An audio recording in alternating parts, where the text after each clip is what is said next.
10. je mjesec i ujedno i 17. dan na našem putovanju. Vozimo se već 4 sata autom, a zadnjih sat i pol okruženi smo beživotnom pustinjom i cestom kojoj doslovno ne vidiš kraj. Oko nas nema žive duše.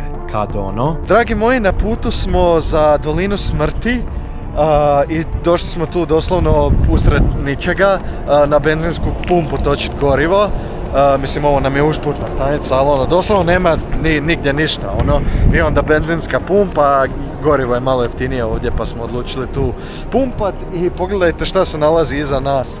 Znači, Area 51 Alien Center, tu je naravno blizu baza Area 51, tako da ima puno ovakvih stvari. Ludosti, idemo vidjeti kako malo to izgleda. Ovo je definitivno najčudnija stvar koju smo vidjeli na našem putovanju Amerikom. Mladi bi čak rekli i da je cringe. Trgovina koja se nalazi usred goruće žege, okružena samo pustinjom, nudi svakakve ludosti za turiste. Sve je naravno u stilu malih zelenih. Dakako, to nije slučajnost, jer mnogi misle da su se u tajnoj i zabranjenoj bazi 51 nalazili upravo oni, a baza se nalazi svega nekih 70 km odavde, što uopće nije puno kada uzmete u obzir da između te dvije točke nema žive duše. Ok, sad radimo ove penije, ja sam si napravila ovaj, Matija će ovaj, ako se ja ne varam. Tako je. I sad ovaj novčić će postati taj penij, ovi ostali su tu, eto, da se plati. Da, četvrti, quarters. Sad on mora to vrtiti. Doslovno ga stišćem sad. Dok ne ispadne dole. Ispao je, da vidimo kako je ispao. Alien Center. Čekaj da je ovako. Baš je slatki. Ovo tu je moj. Ako se išta vidi, ops. Ne vidi se, ali nema veze. To je moj uglavnom. Ovaj tu prvi. Zanimljiva činjenica koju smo saznali upravo sad, tijekom izrade ovog videa, ovaj Area 51 Alien Center je ujedno i bordel, odnosno kuplera i javna kuća. Da, ljudi moji, prostitucija, kao i mnoge druge ludosti, je legalna u saveznoj državi Nevadi. Google kaže da postoje čak i besplatne ture, što god to značilo u ovom kontekstu. Nakon još 20 minuta vožnje kroz pustinju, stižemo do našeg smještaja. Nalazi se doslovno usred ničega, Bogu iza nogu. Došli smo u našu divovsku sobu, Long Street Hotel i kasino. Ovdje su još malo neke stvari raspakirane, ali uglavnom sobica je preslatka. Imamo 2 queen size beda, TV, stolice. Ovo je ovako tu vani. Ništa pretpostavljeno, ali s druge strane je pogled predivan. Jako mi je zanimljivo da su jastuke ovako krenuli, inače znate da se tak ne slažu. Naravno, ne znam zašto, u svakoj sobi skoro imamo ovdje za pranje ruku i ogledalce. Mali kaktiga ormarić i naša kupaonica. Dobili smo ovih stvarčica za tuširanje, to volim vidjeti, puno ručnika. I zanimljiva tuš kabina u koju možete čičiti. To bi bilo to, jako je slatko. Od našeg smještaja imamo još nekih 60 km vožnje pustinjom do najtoplijeg mjesta na planeti Zemlji. Dobrodošli u centar doline smrti. Dobrodošli u Furnace Creek. Dragi moji, stigli smo do Visitor Centra ovdje u Furnace Creeku, što je jedan hub, to jest mjesto gdje se nalazi Visitor Centar u dolini smrti. Uglavnom, sat i pol vremena prije zalaska sunca, 36 stupnjeva je. Užas! Inače, nalazimo se ispod razine mora trenutno i gore piše svaki 300 metara kak se popnete više je 3 stupnja Celzijusa hladnije. Inače, prva stvar koju smo napravili je došli tu do Visitor Centra da uzmemo mapu, jer ko u svakom nacionalnom parku u SAD-u nema uopće signala. A ako ovdje izgubite signal i ako nemate spremljenu kartu na Google Mapsu, mislim mi imamo, ali opet za svaki slučaj da imamo mapu jer ne bih htio ostati ovdje zarobljen negdje. Evo nas tu kod velikog znaka Elevation Sea Level. Nacionalni park Death Valley ili u prijevodu Dolina smrti, koji se prostire na području Kalifornije i Nevade, ima površinu od oko 13.650 km kvadratnim. To ga čini najvećim nacionalnim parkom u kontinentalnom dijelu SAD-a. Halo, to je ogromno! To je kao 1/3 Hrvatske. Odnosno, kada bi spojili 5 županija Slavonije, još uvijek bi nam falilo oko 1000 km kvadratnih. Još dodamo i Krapinsko-zagorsku županiju, te tek kad zbrojimo sve njih, dobijamo površinu Doline smrti. Sama cesta koja ide od sjevera do juga parka je dugačka 300 km. Dolina smrti je dobila ime zbog toga što je beživotna, bez gotovo ikakve vegetacije. Sama pješčana pustinja i kamenje. Mi se približavamo Zabriskie Pointu, jednom od najboljih mjesta za gledanje zalazaka sunca. Lako je dostupan autom, a s vidikovca se pruža spektakularan pogled na valovite, erodirane brežuljke žuto-zlatne boje. Danas su ovakvih oblika i boja zbog erozije i pustinskih uvjeta. Ne postoje riječi kojima bi se opisala i dočarala veličanstvenost ovog mjesta kojem nam je priroda dala da se divimo. Dobrodošli u Dolinu smrti, mjesto gdje se u povijesti čovječanstva izmjerila najviša temperatura na svijetu.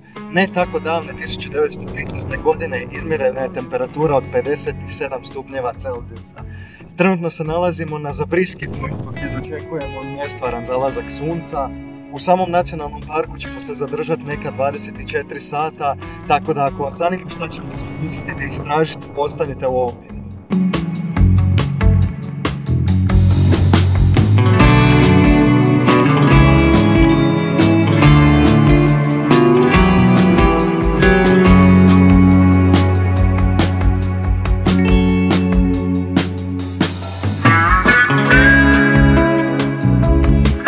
Ništa nije bolje od e-Ralo eSIM-a, a s našim kodom TRAVEM3 možete uštedjeti čak $3 po osobi. Koliko puta ti se dogodilo da u zadnji čas na aerodromu ili na bengi kupuješ SIM karticu? A isto tako, koliko puta ti se dogodilo da šetaš gradom, lutaš i tražiš besplatan Wi-Fi? Upravo zbog tih problema nastoje e-Ralo eSIM, prvi i najveći globalni eSIM kojem vjeruje više od 20 milijuna putnika širom svijeta. Matija, šta je to eSIM? eSIM ti je digitalna SIM kartica koja ti omogućava da se povežeš na internet bilo gdje u svijetu. Naša prva destinacija s e-Ralom bio je Istanbul 2022. Čim smo sletjeli i uključili eSIM, odmah smo mogli slati poruke, naručiti taksi, provjeriti javni prijevoz i kretati se gradom bez ikakvog stresa. Sve ide u par jednostavnih koraka. Preuzmeš besplatnu e-Ralo aplikaciju, odabereš plan za zemlju u koju putuješ i naravno iskoristiš naš kod TRAVEM3 za $3 popusta, kupiš i instaliraš eSIM putem Wi-Fi mreže, po dolasku u destinaciju samo ga aktiviraš i odmah si povezan. A s tim se i vraćamo nazad na video. Pozdrav ekipa, dobro jutro. Probudili smo se rano u 7 ujutro, trenutno je 7:50, došli smo do Dante's View-a u Dolini smrti, inače mjesto s kojeg su se snimale neke scene u Star Warsu, kao i sami Death Valley. Puno mjesta ovoga je korišteno za snimanje samog filma, originalne trilogije, znači onog od epizode 4 do 6. Uglavnom vani jako puno puše. Tako da izaću van, pokazat ću vam kako to izgleda, ali htio sam snimiti samo uvod ovdje dok smo u autu jer me vani nećete ništa čuti.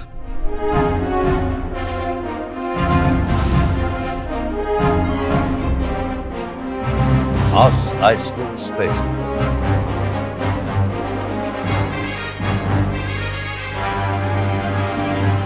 Da će nam auto Izašao sam doslovno na 20 sekundi, u životu nisam iskusio jači vjetar. Zašto smo došli tu u stvari rano ujutro? Zato što Dolinu smrti nikad nemojte istraživati u toku dana, od 11 prije podne do 4 poslije podne, toliko bude užareno, vruće. Jučer vidjeli ste sat i pol prije zalaska sunca je bilo 36 stupnjeva, trenutno u 8 sati ujutro je 4 stupnja, znači obucite se slojevito opet. U Dolini smrti nema provjera ulaznica kao za ostale nacionalne parkove u SAD-u jer je prevruće da bi to netko radio.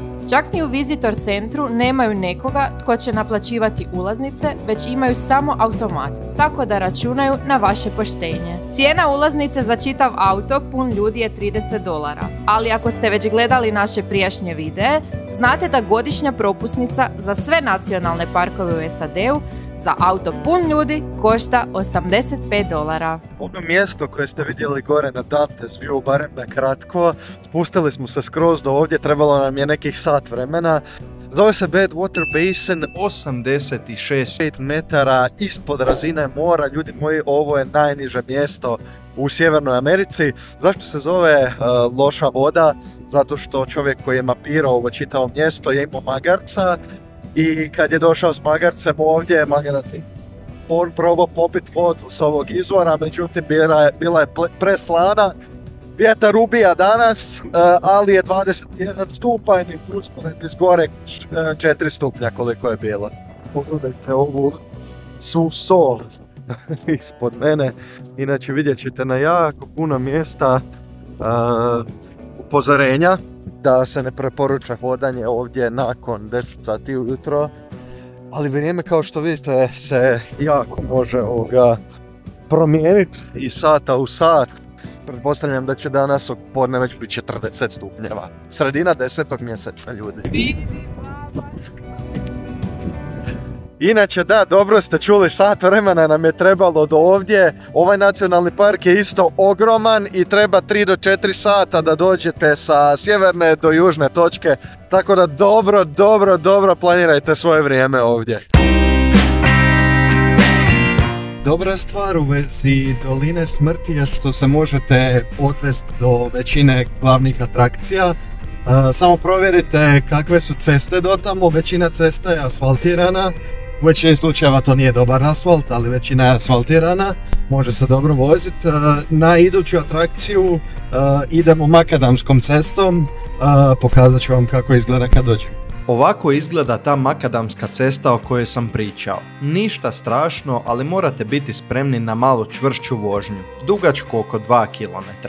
Devil's Golf Course je jedno od najneobičnijih mjesta u Dolini smrti. Izgleda kao drugi planet. Dobio je ime jer je teren toliko neravan, oštar i neprohodan da se samo vrag ovdje može igrati golfa. Radi se u stvari o ogromnom polju soli, nastalom isparavanjem drevnog jezera koje je nekada prekrivalo Dolinu smrti. Kad je jezero presušilo, ostala je gusta slana kora koju su kiša i vjetar oblikovali u oštre kristalne formacije. Samo pazite da ne hodate direktno po klizavim kamenjima soli jer možete slomiti nogu ukoliko se poskliznete. Jedna od onako lijepih vožnji koje možete napraviti kad ste ovdje u Dolini smrti je Artist's Scenic Drive.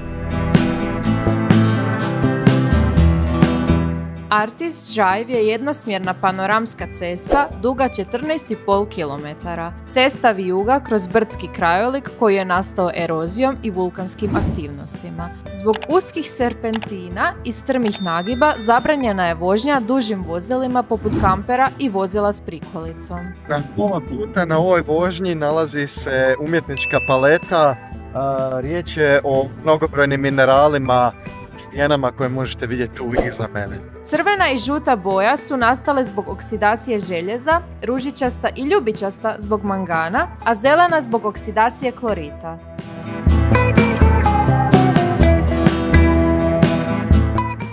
Artist Palet se pojavio u filmu Star Wars A New Hope kao dio planeta Tatooine.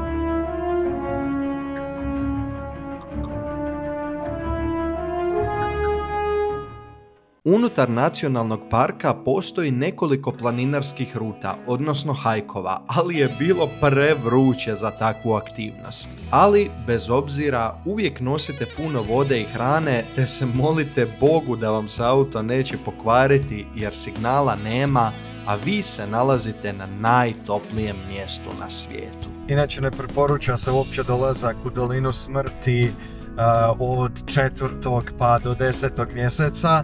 Mi smo sad u 10. mjesecu i vidjeli ste da je vrijeme malo ludnica, ali najbolje vrijeme za posjetiti Dolinu smrti je u stvari od 11. do 3. mjeseca. Isto tako Furnace Creek kojeg sam spomenuo gdje se nalazi visitor centar i u čitavoj Dolini smrti je gorivo užasno skupo. Prije nego što smo došli tu smo ga natočili za $3,5, a ovdje u parku je 6,5 po galunu. I tako, dok smo se vozili na našu zadnju atrakciju u parku, počela je pješčana oluja. Ludilo. Zadnja stvar koju smo mislili posjetiti su ove pješčane dune, Mesquite Sand Dunes mislim da se zovu. Parking je odmah tu kao što možete vidjeti, ali je trenutno pješčana oluja. Tako da ne idemo mi nigdje. Vjerovatno da imamo one maske i sve bi bilo dobro. To vam samo pokazuje kako vrijeme može biti ekstremno ovdje u Dolini smrti. Ovako inače izgledaju ove pješčane dine. Super su jer se nalaze odmah do parkinga. Iskreno, ovo opet izgleda kao nešto s druge planete. Neke pješčane. Možda Tatooina? Ovo je još jedna od filmskih lokacija prvog ikada Star Wars filma. Od svih lijepih slika koje sam ja mislila ovdje napraviti, očito će mi ostati samo u glavi, a ne i na fotiću, nažalost. Ali zato ako vi budete išli, onda svakako pišite u komentarima kako vam je bilo. Nadam se da će vam biti vrijeme malo bolje nego nama barem. A ovo je nama očito još jedan razlog da se ovdje moramo vratiti. Ako vam se svidio video, lajkajte, šerajte i subscribeajte se.